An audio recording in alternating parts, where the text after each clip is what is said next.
प्रणाम। आज का जो विषय है वह है कर्मों की दौलत पे। दौलत कई प्रकार की होती है। एक भौतिक दौलत होती है जिसको हम सोने, चांदी, रुपए, पैसे, हीरा, मोती, जमीन, जायदाद आदि में हम देखते हैं। दूसरी एक दौलत होती है जिसे कर्मों की दौलत बोलते हैं, जो हर कोई नहीं कमा सकता। भौतिक दौलत तो कमाना आसान है, लेकिन कर्मों की दौलत कमाने के लिए बड़ा धैर्य और साहस चाहिए होता है। बहरहाल, आज हम एक छोटी सी कहानी के माध्यम से इस बात को आपको समझाने का प्रयास करेंगे। बड़ी पुरानी बात है। एक राजा थे और राजा थोड़े स्वभाव से क्रूर भी थे और दौलत के इतने वो प्रेमी थे कि वो उसके लिए किसी को कोई कष्ट देने में, कभी भी कोई परेशानी देने में कोई संकोच नहीं करते थे, जिसके कारण उनके पास इतनी अपार संपत्ति थी। इसको देख के बहुत प्रसन्न होते थे और वो दौलत कोई लूट न ले, कोई उठा न ले जाए, इसके लिए उन्होंने दूर जंगल में, अपने महल से दूर जंगल में एक खजाना रखने के लिए एक जगह बनाई, कोई कोठरी टाइप की, जैसे कैसे कोई छुपी हुई जगह जहाँ पे कोई जान न पाए। और उस खजाने की दो ही चाबी बनाई। एक चाबी उन्होंने अपने पास रखी और एक चाबी अपने एक खास आदमी, एक मंत्री को उसने दी कि भाई ये जो खजाना है इसको हम ही आप जानते हैं और हम ही दोनों इसको देखेंगे करके। ठीक है, हो गया जी। एक दिन क्या हुआ कि राजा को याद आई कि जरा अपने खजाने का हाल चाल ले लिया जाए। चुपके से महल से निकले और खजाने पे पहुंच गए। खजाने पे पहुंचने के बाद वहाँ क्या हुआ कि उन्होंने पूरा खजाने को देख देख करके बड़े गदगद हो रहे थे, मस्त हो रहे थे, खोल खाल के अंदर देख रहे थे एक चीज। बड़ी देर तक खजाने को निहारते रहे। उसी दौरान उनका जो खास आदमी मंत्री था, उसका भी दौरा उस तरफ हुआ। अचानक उसकी दृष्टि दरवाजे पर गई तो देखा दरवाजा तो खुला है और उसको ये भय हुआ कि एक दिन पहले मैं भी आया था, कहीं ऐसा तो नहीं गलती से मैं खोला ही छोड़ गया। और उसने अंदर जाके देखने की बजाय बाहर से ही उसको फट से बंद कर दिया कि नहीं तो राजा नाराज होंगे, अगर उनको पता चली बात तो बहुत नाराज होंगे। बंद कर दिया उन्होंने। राजा थोड़ी देर बाद जब निहार के बड़े प्रसन्न होकर जब खाली हुए तो उनको लगा कि वापस चलना चाहिए।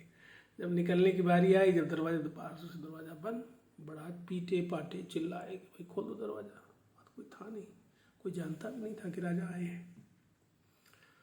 अब इस कारण से वो बड़ी देर तक पीटते पाटते जब थक गए तो बैठ गए। वो बैठ गए, फिर प्रयास किया, फिर कुछ नहीं हुआ। अब उनको बड़ी तेज प्यास भी लगी, भूख भी लगी। अब क्या करें, वो पीटते चिल्लाते थक के बेहोश हो गए। फिर थोड़ी देर बाद जब उन्हें होश आया तब उनको लगा कि यार हो सकता है जो हीरा जवाहरात मोती है इनसे कुछ कहूँ तो शायद कुछ व्यवस्था हो जाए, एक घूंट पानी की।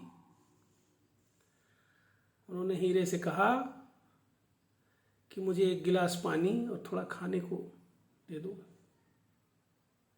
हीरे ने तो नहीं दिया। सोने चांदी जवाहरात के पास गए, वहां भी ये बात कही, उन्होंने भी नहीं दिया। मानो लग रहा था कि वो हीरे जवाहरात पानी, वो जो जवाहरात थे उनसे बात कर रहे हैं, ऐसा वो महसूस कर रहे थे कि भाई ये सब चीज़ तो हमारे पास नहीं मिलती। अब वो जब हार गया सब चीज़ से तो उसने वो सब को फैला करके वहीं अपना बिस्तर बनाया और उसको लगा कि अब दुनिया को संदेश देने की ज़रूरत है। और उसने कोई पत्थर रहा होगा, उससे अपनी उंगली फोड़ी और फोड़ करके उसने दीवार पर कुछ संदेश लिख दिया। और उस संदेश को लिखने के बाद मर गए वो तो। और उधर हमारे मंत्री महोदय पूरे राज्य में राजा को ढूंढ रहे थे, सारे लोग, सारे नौकर चाकर सब ढूंढ रहे थे, कहीं नहीं मिले राजा। थोड़े थोड़े होते होते ये काफ़ी दिन गुजर गए। फिर अचानक एक दिन मंत्री को याद आया कि चलो राजा जी तो मिल नहीं रहे, एक बार खजाने का हालचाल ले आए, उसका क्या हालचाल है। जब उन्होंने खजाना खोला तो देखा राजा तो उसी खजाने के ऊपर मरे पड़े हैं और जिसमें कीड़े मकोड़े लगे हुए हैं, उनकी लाश को खा रहे हैं वो। और दीवार पे लिखा हुआ था,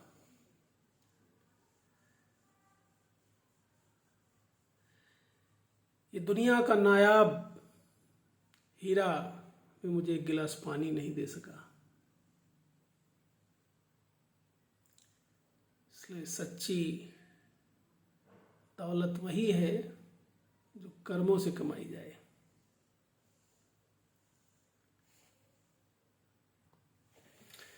यही अंतिम सच है मित्रों।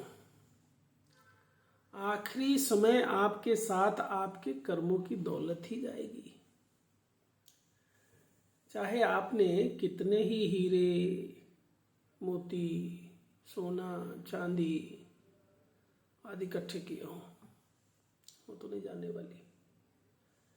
इसलिए जो जीवन आपको प्रभु ने उपहार में दिया है,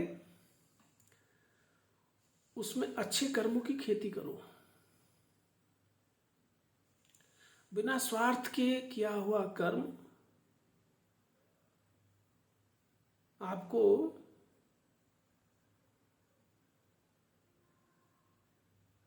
सद्गति प्रदान करेगा। आपकी दौलत आपके काम नहीं आएगी, चाहे जितना हीरा, सोना, चांदी, जमीन जायदाद रख लो, वो साथ नहीं जाने वाली। लेकिन अच्छे कर्मों की जो दौलत है वही आपके साथ जाएंगे। इसीलिए मैं हमेशा कहता हूँ कि हमें चिंतन अपने बारे में होना चाहिए, अपने लिए होना चाहिए, और किसी की चिंता मत कीजिए। क्योंकि जब आपने अपने आप को सुधार लिया तो समझ लीजिए संसार को एक अच्छा मानव आपने दे दिया, और अच्छा मानव जिसने दे दिया वो समझिए वही कुछ कर सकता है, वही समाज के लिए और अपने आप के लिए उपयोगी हो सकता है। इसलिए अपना सुधार संसार की सबसे बड़ी सेवा है। इसी भाव के साथ आज के लिए बस इतना ही। नमस्कार।